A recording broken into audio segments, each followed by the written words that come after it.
You guys, welcome back to the channel. It's Kai Laveo once more. Do me a favor, smash that subscribe button. We're trying to reach over 1K plus more, and to bring you some knowledge, right? So let's go ahead and check out what's going on in this upscale Oakland neighborhood. Now, if you haven't known or haven't thought, more bad things are happening in the nicer areas. Or should I say the more affluent communities. People that work in tech, engineers, and all that, blah, blah, blah. Anyway, let's roll this clip of this idiot going around just breaking both home windows and car windows. Plus, neighbors in an Oakland neighborhood fed up and frustrated after their windows are repeatedly damaged by someone throwing rocks. I think we're all just frustrated because we just don't know who this person is. They're hitting. The messed up part about this is, like I said, in the hood, you're not going to mess up your own stuff because you almost don't have anything as it is, let alone you're probably not a homeowner if you live in the hood, right? Because see, it's opposite psychology. So if you're dealing with any kind of home or property in the hood, you're probably the landlord that lives up in the hill somewhere while you rent out to the poor and the Section 8 or whatever deals you have with your, your local city council and all that.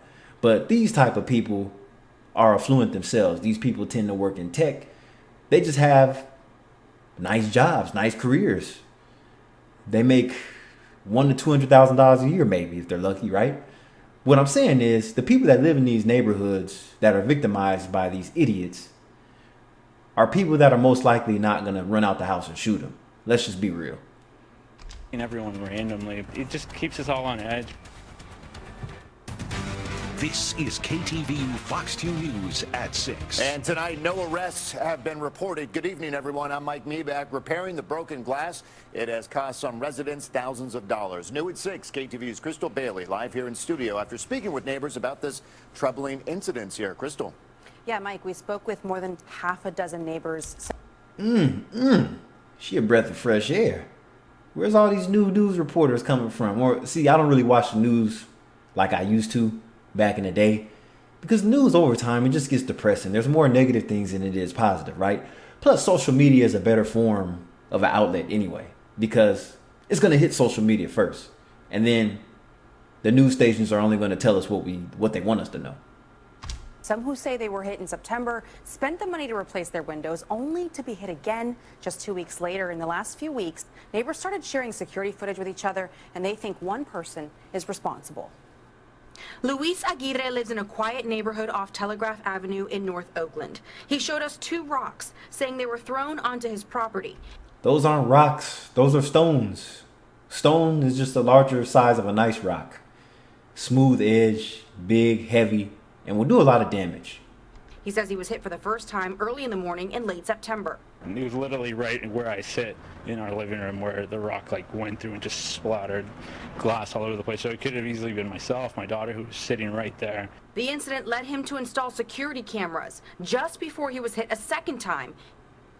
He says he heard a crash as he was putting his daughter to bed one evening. This time, his car window was smashed. Now, who has time to deal with shit like this in an affluent community where people get up and go to work every day and work hard? Just up the street, Sam Dodge says his car was hit twice over the summer. It's very disturbing. Obviously, we have small kids. There's a lot of families in the neighborhood. Some neighbors say their houses have been hit with rocks up to 6 times in the last year, even in daylight. Like this. I mean, he's pretty bold for doing that in the broad daylight. Now, what is he going to do when somebody runs outside? Because, see, that's not self-defense if you run outside with the gat and shoot him. You're going to jail for that. But he did damage to my property. Now, if he was inside the property, it would have been different. It would have been self-defense. But you can't chase somebody outside or shoot somebody from your doorstep to outside. It doesn't work like that. This home, which still has its windows boarded up, whose owner says it was most recently hit on Wednesday just before 6 a.m. with a rock the size of a large melon.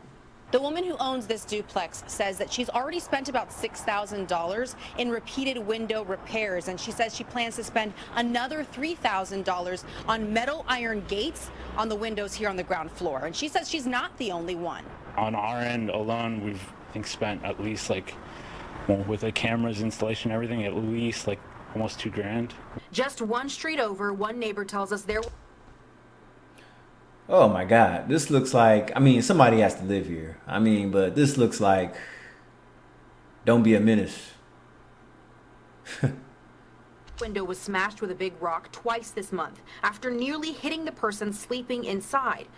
See, that's the thing. Breaking the window is one thing. If somebody's inside, they could be sitting right by the window, even with a curtain up. That rock comes through and hit them in the neck or something, hit them in the head, put them in the hospital.